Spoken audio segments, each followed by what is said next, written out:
Hello, good morning, New York. I'm Margaret Molloy, Chief Marketing Officer at Siegel+Gale and board member of the Marketing Society here in New York. And it is truly a pleasure to host our first New York conference. Today, there are Marketing Society Brave conferences happening in Dubai, London, and here in New York. And thank you very much for joining us on what I truly believe will be a very special global marketing journey. So I'd like to share three moments. One about helping to rebuild our brand love. Another one about personalized engagement in a time where it was a bit brave. And the last is most recently being brave in competition. I suppose the question is, what have you been up to lately that's brave? Well, quite a bit. The thing when you're trying to do new things, the challenging thing always is, there are very few things that everyone just instantly believes will be a good idea. By definition, if it's original, it hasn't been proven yet. And so you have a small group of people that say that might be a good idea. Then you have lots of people who provide lots of compelling reasons why it won't work. And as you saw in the video just there, we're about to move into the fitness space. We're launching 3 gyms at the start of next year. We believe there's a big opportunity for studio-based fitness, particularly outside of markets not like New York and LA.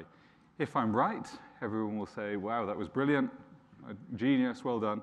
And there's a high probability I might be wrong, and everyone will say, I told you so, here are all the reasons it was going to fail. And I think that says something about human nature, and that's scary. That just is. No one really likes being judged. And I remember one of my professors turning to me, putting his hand on my shoulder and saying, Will, this is not the kind of thing that Harvard Business School graduates do. Really? Yeah. Is this what we do? Yeah, exactly. This is what we do. We're talking heads. We go to conferences and say things.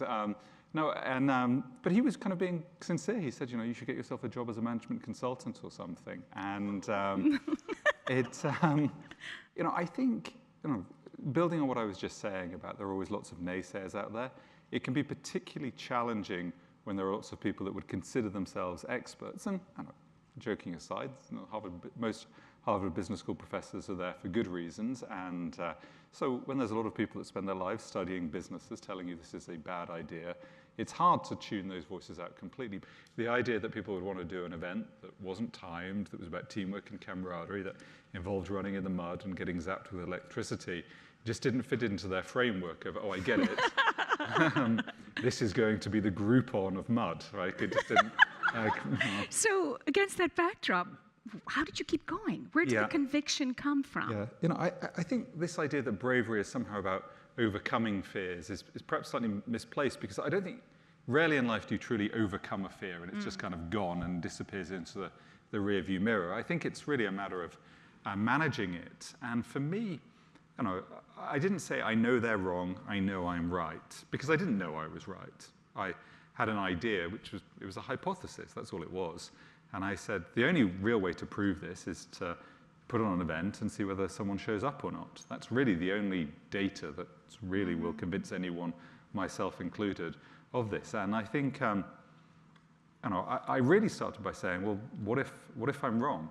My journey began in 1997 when a friend of mine had asked me if I would write a song for a local fundraiser to be held in Staten Island for the children of war-torn Bosnia. I was always involved in music, and I said yes, but at the time I was paralyzed with anxiety and panic attacks due to the loss of my mother, my childhood sweetheart, and my grandmother, who I was very close to, all in a short span. And I was reluctant, but I said I would, and I knew very little about the country. I read about the ambassador at the time to Bosnia who lived in Staten Island. And I said, maybe if I call the office and, kind of tell him that I'd like to do something, maybe somehow I can initiate. I called, and they invited me to go there. I took every ounce of energy and bravery to do this, and I did. And I stood in his office, and he thanked me for coming. And he said, we have much stronger needs than pencil cases and crayons.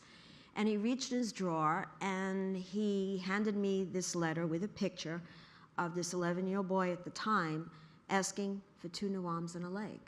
So within 2 days, I called the ambassador and I said, I found help for this boy. And he was like stunned. I was stunned. So that night I went to bed and I couldn't believe what I had done. And then another layer of reality set in, which was, where is he going to stay? You know, I have a 1-bedroom townhouse with a 150-pound Newfoundland dog. And I have anxiety. But I said he was going to stay with me. So a month and a half later, he and his mother came, and they stayed in my home, in my 1-bedroom townhouse. I got a daybed in the living room. And within that 4 months, I was putting Kenan back together, but he was healing me. Came back, I called my accountant that did my taxes every year, and I said, how do I start a charity? I have no experience in this. And so I did. And to today, we have helped 44 countries, over 250 children with about 1,200 follow-up visits. It is very small charity, but very big, because these kids are not numbers, and these children go back for ambassadors. They go back with dignity. So I started this agency. I'm 30 years old. I'm chugging along. I'm doing what I do. And I have a baby, my first baby in 2002. And her name was Lily. And then I had 2 more babies, Grace and Sarah, who were twins, in 2004. And then in Christmas of 2011, my house caught on fire, and my 3 children died, and my parents, who were spending the night with me that night, also died. And I lived. And you know, I can't tell you how many times, well, I'll tell you every single day, I think about why couldn't I go back through the window, like that somehow I wasn't brave enough. The reality of it is that it had nothing to do with bravery. It was,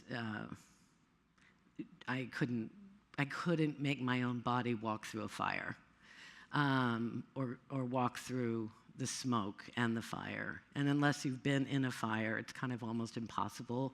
Like, it's not at all what it looks like on TV. And so the bravest thing I think I do every day is I look at a picture of my 3 little girls and I say a prayer.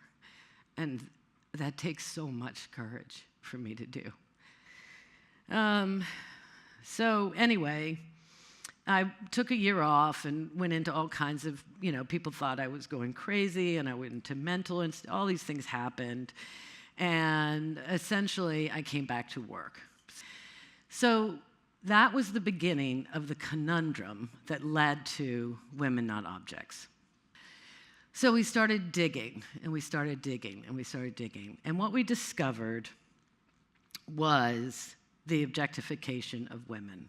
Now, I knew about this from when I was at Calvin Klein, and everybody would say, oh, well, it's anorexia is on the rise, and it's all Kate Moss's fault. And, and I'm like instructing the retoucher, make her skinnier, get rid of that bulge right there. Like, I have zero clue. Like, I must be the worst feminist that's ever lived on the planet. But that is my truth.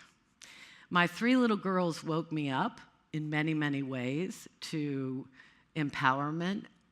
And what we find, of course, is that not only is it horrible to objectify, but it causes enormous harm because young women take on that mantle.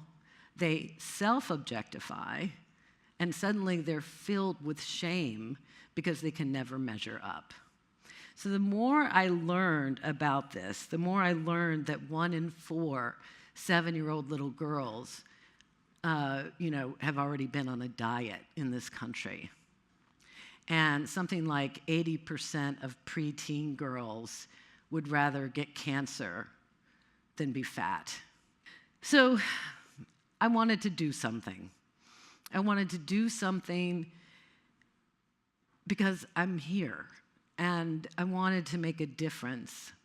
I wanted to use whatever talents I'd been born with and do something that would make a difference in the world.